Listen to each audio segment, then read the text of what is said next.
지적 장애는 아니지만 학습과 사회 적응에 다른 사람들보다 조금 더 많은 시간이 필요한 사람들이 있습니다. 일명 느린 학습자라고도 불리는 경계선 지능인인데요.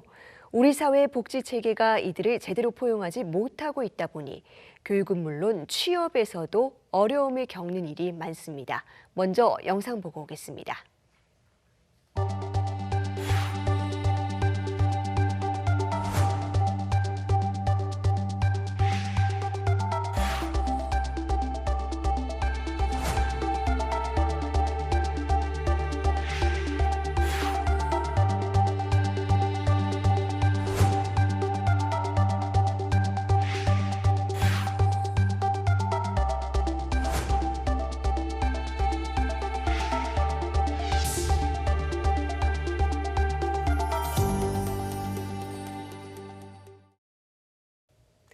네, 이 느린 학습자들의 자립을 위해서는 무엇보다 일자리가 참 중요한데요.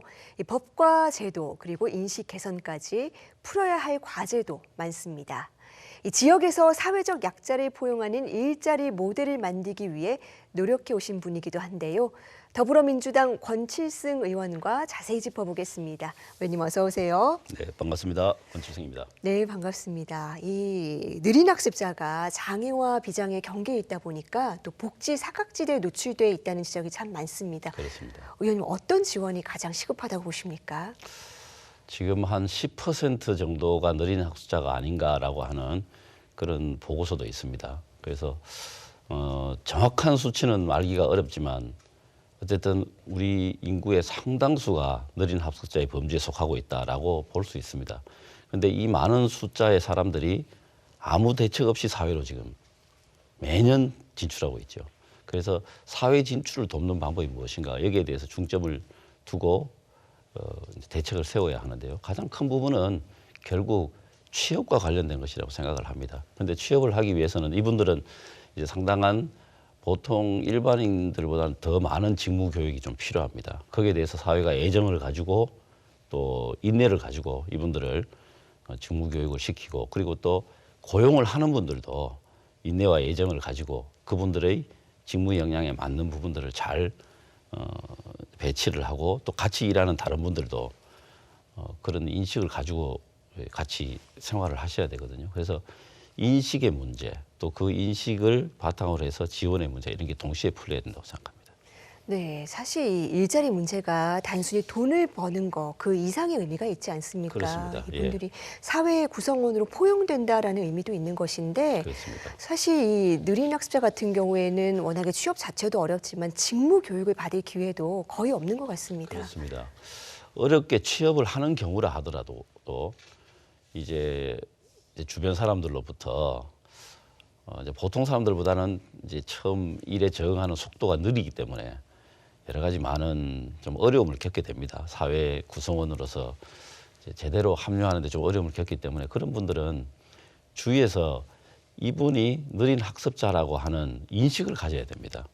예를 들면 우리가 이제 휠체어를 타고 계신 분들을 만나면 아, 이분이 몸이 불편하시구나. 그래서 자리도 비켜주고 또 밀어드리기도 하고 양보도 합니다. 근데 이분들은 외형상 또 대화를 나눠보면 전혀 알 수가 없습니다. 그런 부분을.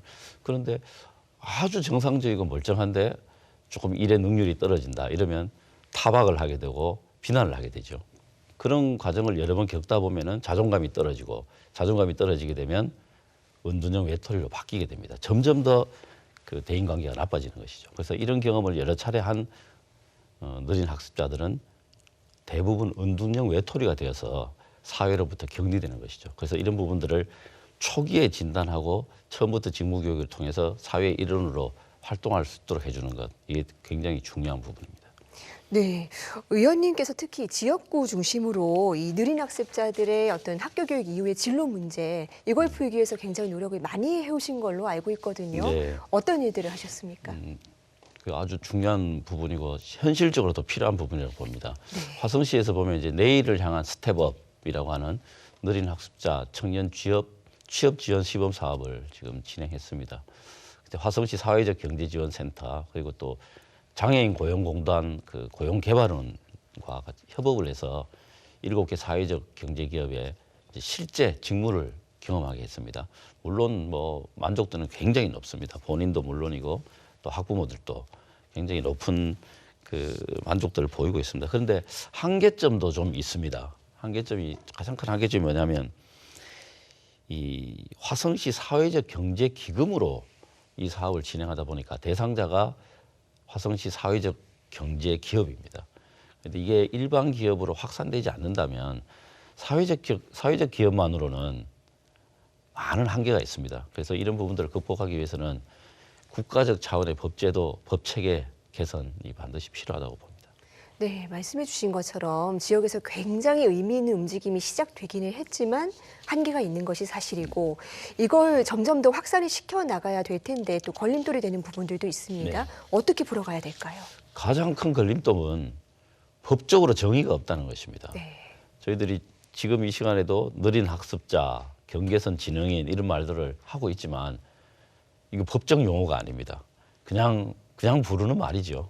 각 지자체가 이제 조례나 이런 것들을 통해서 아주 제한적으로 예산을 편성하고 또 사업을 추진하고는 있지만 이 실무에 들어가면 항상 이 상위법에 근거가 없다라고 하는 그런 큰 장애에 이제 맞닥뜨리게 됩니다. 그렇게 되면 실제로 이 시범 사업이라든가 좋은 의미로 추진한 사업이 이 영속성을 가지고 굉장히 어렵습니다. 그런 법적 한계를 넘어서기가 쉽지 않다는 것이죠. 뭐 그렇긴 하지만 어쨌든 그 기초단체가 화성시와 같은 기초단체가 좋은 사례를 만들어서 그걸 모범 사례로 해서 이 국가 전체가 법 체계를 갖추는데 아주 중요한 참고 자료가 되었으면 좋겠습니다. 네, 국회에서 입법으로 뒷받침을 해줘야 될 부분들도 있을 것 같거든요. 그렇습니다. 예. 의원님 혹시 지금 뭐 추진 중인 방향이라든지 검토하고 계시는 입법안이 있으실까요? 예, 지난 17일에 보건복지위원회에서 경계성 지능인 권리 보장 지원에 관한 법률안 공청회가 있었습니다. 그 공청회 하는 법안 중에 제가 작년 8월에 발의했던 이제 재정 법안도 그 안에 포함이 되어 있었습니다. 지능 지수가 이제 한 70대, 71에서 한 84 정도 이렇게 보고 있는데요.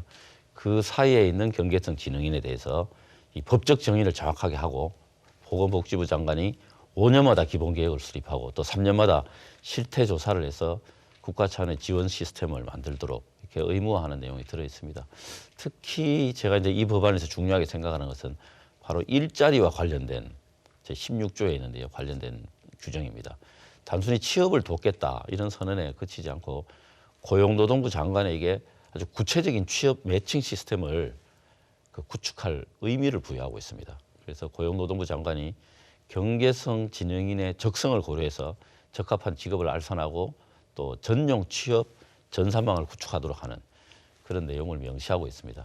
그래서 이들에게 맞는 직업 능력, 개발 능력을 제공을 하고 또 이들을 채용한 사업주에게도 일정한 고용 지원을 하도록 하는 그런 법적 근거를 마련했습니다. 처음에는 이게 뭐 비쟁점 법안이라 쉽게 통과될 걸로 생각했는데 최근 뭐 여러 가지 정치적 사정으로 인해서 잘 안 되고 있는데 하여튼 최대한 빨리 이 법이 통과될 수 있도록 최선을 다할 예정입니다. 네, 우리 사회 구성원 10명 중에 1명이 느린 학습자일 것이다라는 수정도 있습니다. 상당히 많습니다. 그렇습니다. 네, 이들이 소외되지 않고 우리 사회에 잘 뿌리내릴 수 있도록 의원님 국회에서도 큰 역할 해주시길 바라겠습니다. 네. 예, 오늘 말씀 여기까지 듣겠습니다. 감사합니다. 고맙습니다.